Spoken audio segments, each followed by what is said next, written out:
২৬শে মার্চ স্বাধীনতা দিবসের আবেগঘন দিনে যদি লাল সবুজ জার্সিতে আসে দারুণ এক জয়, যদি ফিফা আন্তর্জাতিক প্রীতি ম্যাচে শক্তিশালী ভিয়েতনামের বিপক্ষে চমক দেখাতে পারে বাংলাদেশ। কিন্তু প্রশ্ন একটাই, এই জয় কি সম্ভব বর্তমান স্কোয়াড দিয়ে, নাকি দরকার বড় কোনো পরিবর্তন? ঠিক এখানেই শুরু হচ্ছে আজকের আলোচনার মূল গল্প।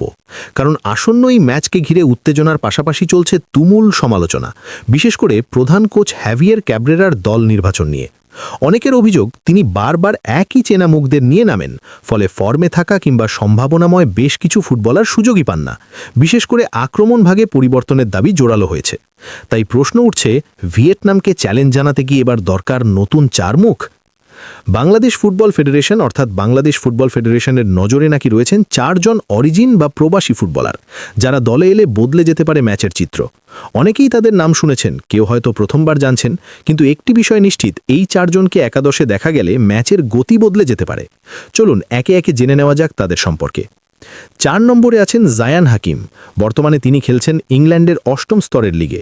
ঐতিহ্যবাহী ক্লাব কোনাস্কোয়ে নোম্যাডসের সঙ্গে যুক্ত হয়ে দুর্দান্ত ফর্মে রয়েছেন বলে জানা যাচ্ছে।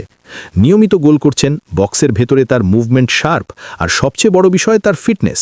আধুনিক ফুটবলে স্ট্রাইকার মানেই শুধু গোল করা নয়, প্রেসিং, পজিশনিং এবং শারীরিক শক্তিও বড় ফ্যাক্টর।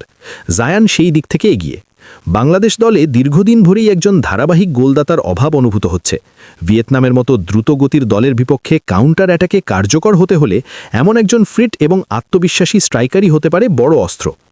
3 নম্বরে রয়েছেন ট্রেভার ইসলাম। বর্তমানে তিনি যুক্তরাষ্ট্রভিত্তিক কলেজ সকার কাঠামোতে, বিশেষ করে স্ট্যানফোর্ড ইউনিভার্সিটির মহিষ ফুটবল দলে খেলার অভিজ্ঞতা অর্জন করছেন বলে আলোচনায় এসেছে। ট্রেভার মূলত ক্লাসিক্যাল নাম্বার 9, অর্থাৎ বক্সের ভেতরে তার উপস্থিতি সবচেয়ে বেশি কার্যকর। ডিফেন্ডারদের মাঝখানে ছোট্ট জায়গা তৈরি করা, বল পেলে দ্রুত শট নেওয়া এবং হেডিং দক্ষতা, এই 3 গুণ তাকে আলাদা করে তোলে। বাংলাদেশ দলে মাঝে মধ্যে আক্রমণ তৈরি হলেও ফিনিশিংয়ের ঘাটতি চোখে পড়ে। সেই জায়গায় ট্রেভারের মতো একজন পিওর ফিনিশার থাকলে ম্যাচের মোড় ঘুরে যেতে পারে এক মুহূর্তেই। 2 নম্বরে আছেন সাইফ কেরাওয়ালা। 27 বছর বয়সী এই আমেরিকান বংশোদ্ভূত বাংলাদেশি গোলকিপারের উচ্চতা 6 ফুট 3 ইঞ্চি, যা আন্তর্জাতিক ফুটবলে একজন কিপারের জন্য আদর্শ। তিনি যুক্ত আছেন ইউনিভার্সিটি অব ওয়াশিংটনের অ্যাথলেটিক্স প্রোগ্রামের সঙ্গে। বাংলাদেশ দলের গোলপোস্ট নিয়ে অনিশ্চয়তার কথা নতুন নয়। গুরুত্বপূর্ণ মুহূর্তে সেভ করতে না পারা কিংবা হাই বল সামলাতে সমস্যা, এই বিষয়গুলো ভিয়েতনামের মতো দলের বিপক্ষে মারাত্মক হতে পারে। সাইফের উচ্চতা, রিফ্লেক্স এবং আকাশে বল ধরার ক্ষমতা দলে নতুন আত্মবিশ্বাস যোগাতে পারে।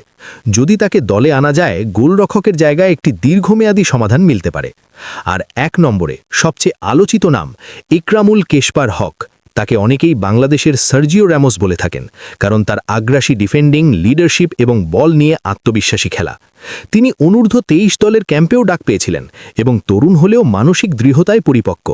ভিয়েতনাম দ্রুত পাসিং ও উইং প্লেতে পারদর্শী। এমন দলের বিপক্ষে ডিফেন্স লাইনে একজন দৃঢ়, শারীরিকভাবে শক্তিশালী এবং গেম রিডিংয়ে দক্ষ খেলোয়াড় অত্যন্ত জরুরি। কেশপার সেই শূন্যস্থান পূরণ করতে পারেন। ডিফেন্সে তার উপস্থিতি মানে শুধু ট্যাকেল নয়, সেট পিসেও আক্রমণাত্মক অবদান রাখার সম্ভাবনা। সব মিলিয়ে প্রশ্নটা এখন স্পষ্ট, 26শে মার্চের ম্যাচে কি সাহসী সিদ্ধান্ত নেবে team management? Coach heavier Cabrera কি ভিন্ন পথে হাঁটবেন, নাকি আবারও দেখা যাবে চেনা একাদশ? স্বাধীনতা দিবসের দিনে সমর্থকরা শুধু লড়াই নয়, ফলও দেখতে চান।